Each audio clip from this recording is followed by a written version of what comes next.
Good evening, everybody. Now, why am I doing this? Well, the reason I'm going to do this, and you're saying, well, wait a minute, didn't you do Euclid Book 1, Proposition number 1? And the answer is, yes, I did, okay? But the reason I'm going to do this is for two reasons. Number one, I was told, well, gee, you don't actually show the drawing of these things, so I don't understand what I'm doing. Okay, well, that's going to be corrected here tonight. Number two, I've been told, well, gee, this isn't in any 1080p, which is a resolution of a camera. Well, first of all, let me tell you something. I'm working with a Kodak EasyShare. I don't have a $1,000 camera, okay? I don't have thousands of dollars worth of computer equipment. I don't know where everybody gets this idea, but I'm not rich. Okay? Yes, this is Ted the Speed Learner telling you I am not rich. Okay? Yes, I do earn money, but I do not earn near as much as what you people are thinking I earn. And so, therefore, you work retail for 35 hours a week. Trust me, you are not a rich guy. Okay?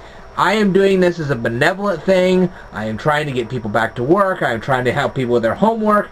But I'm not rich, people. Okay? Tonight I have a brand new tripod. It cost me about 15 bucks. It is working out pretty decently right now. And so what we're going to do, now that I don't have to hold the camera and do all my proof at the same time, I can do this without any real difficulty here. Now, what we're going to do is we're going to talk about a few things. First of all, Euclid wanted you to use a straight edge and a compass. He did not like people using things with measurements, because not only were measurements a little more inaccurate back at that time than they are today, but on top of all of that, he wanted you to see what was going on rather than just knowing a bunch of numbers. And that's what we're going to do here. Now, what's involved in drawing Euclid Book 1, Proposition number 1? Well, first of all, we're going to take this. Now, I know this has a measurement on here, and we're going to go ahead and use measurements, okay? But this is only to show you how to draw this, okay? You should really know how to draw this without all this extra equipment, all right? But for some of you people, you're barely out of arithmetic, so you really don't know how to draw all this stuff. I'm going to go ahead and show you how to draw it. Now, here we go. We're going to take our compass. This is the compass here. I know it's a little awkward, but we're going to go ahead and use it anyway. And we're going to, whoa! I'll just go ahead and set it down here. We're going to measure this for 2 inches in length. Okay, we're going to stretch it out here until it gets the 2-inch mark. Then, hopefully you'll have a better compass than what I do. This is okay, but we'll have a better compass one of these days. Anyway, we're going to put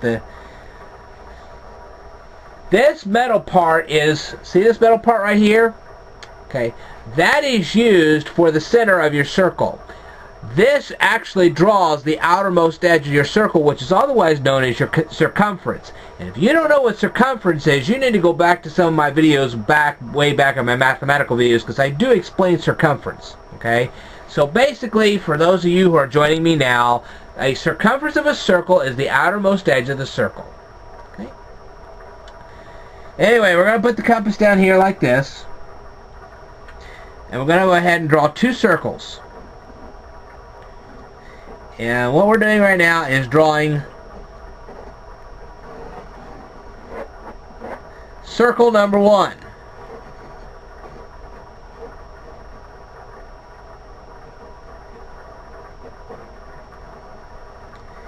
Now, with this thing being in 1080p, you should have no trouble seeing circle number 1. If you do, I'm sorry. Now, what we're going to do is we're going to draw a second circle, and this circle is going to overlap the first. Now, what does it mean by overlapping? Well, what it means is that the circumference, do you remember what I said about circumference being the outermost edge of the circle?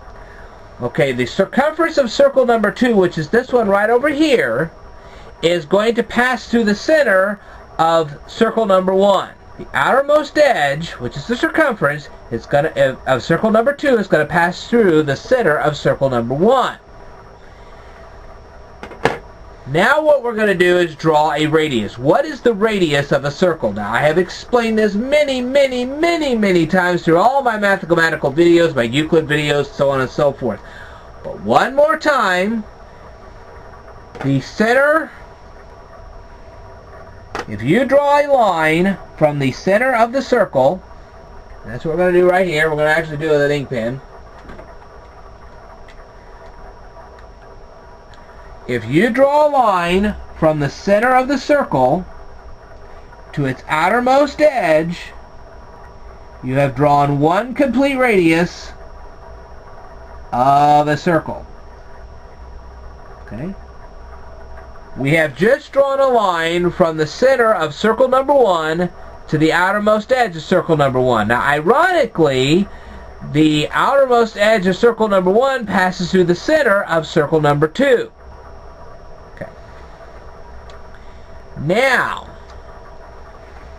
we're going to draw a line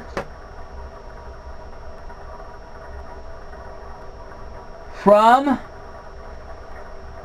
the center of circle number 1, once again, and we're going to draw it to the outermost edge, circle number 1. Now, as you can see here, the outermost edge of circle number 1 also intersects the outermost edge of circle number 2. Now, here's what we're going to do. We're then going to draw another line from the center of circle number 2 to the outermost edge of circle number 2, like that. Okay? So now we have a triangle. This is how Euclid wanted you to draw triangles. Alright? Now I'm going to read you this proof in just a second, but what I wanted you to do is to see that this line here is called a radius. Okay? This line here is called a radius. This line here is also called a radius because any line you draw from the center of a circle to its outermost edge is a radius. Now, where do you think that the word ray came from? Ray is like ray of sunshine. Well, isn't the sun a circle? Well, actually it's an orb, but really it's circular, okay? So, the rays of the sun can be thought of as radiuses of a circle. That's where you get the word ray. We have one ray here, we have one ray here.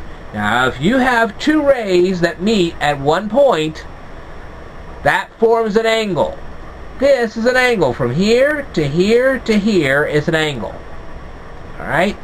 And if you have three angles, which you have an angle here, and an angle up here, you have a triangle. That's where they got the word triangle from. Alright? So now you know what a ray is, a radius, and you now know how they formed a triangle. Now then, I'm going to go ahead and read you this Euclid proof. Alright? So bear with me.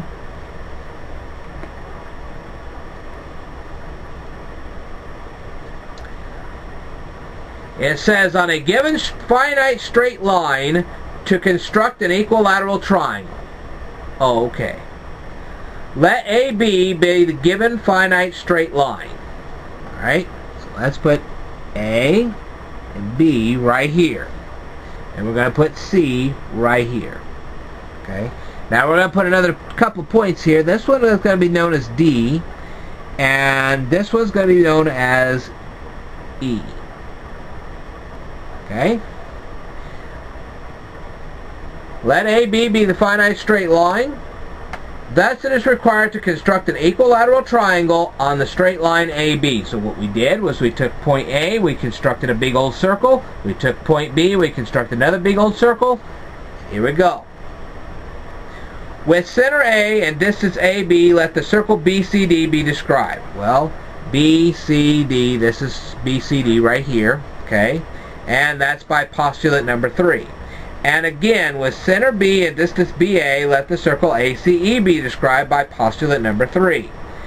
And from the point C, okay, there's point C right there, in which the circles cut one another, to the points A and B, let the straight lines CA and CB be joined by postulate number 1. Well, here's CA here, and here's CB here, and that's what we did. We joined them. Okay. Now, since the point A is the center of circle CDB, since this is the center, AC is equal to AB. AC is, of course, equal to AB. Again, since the point B, right here, is the center of circle CAE, this circle right here, okay, BC is equal to BA. BC, of course, is equal to BA. And that's because all radii, the plural of radius is radii, okay? All radii of a circle are equal. Alright. Now, but CA was proved to be equal to AB. CA was proven to be equal to AB. Therefore, each of the straight lines, CA, CB, is equal to AB. And also equal to one another. This is by common notation number 1. Therefore, CA is also equal to CB. CA is equal to CB. Therefore, the three straight lines CA, AB, and BC, CA, AB, and BC are equal to one another. Therefore, the triangle ABC is equilateral. What it means by equilateral is that these three lines are exactly the same length. An equilateral triangle is a triangle in which has three sides equal in length. Okay? And all of this has been constructed on this finite line, which is known as AB. And that's your proof. Alright? I hope you enjoyed this presentation. Now, I'm sure a lot of you people are saying, well, are you gonna make all these videos into 1080p? Eventually, yes, I will. But I'm not going to do this right off the bat. So, as you continue to watch my Euclid proofs on YouTube, know that this is not going to happen right away. Not only does it take time to videotape these in 1080p, but it also takes time to upload them. And so, therefore, it's going to take me a long time to do these things. And I don't want you guys to be without Euclid proofs while I'm doing all this. So, will I do this all in 1080p? Yes, I will. But slowly, very slowly. So don't think that, well, he's going to do this right off the bat. No, he's not. Okay? So, now you've seen this. I hope Booball1067 watches this and put some additional notes on this. But at least now you know how to draw an equilateral triangle using two identically sized circles. And you've actually been shown how to do this.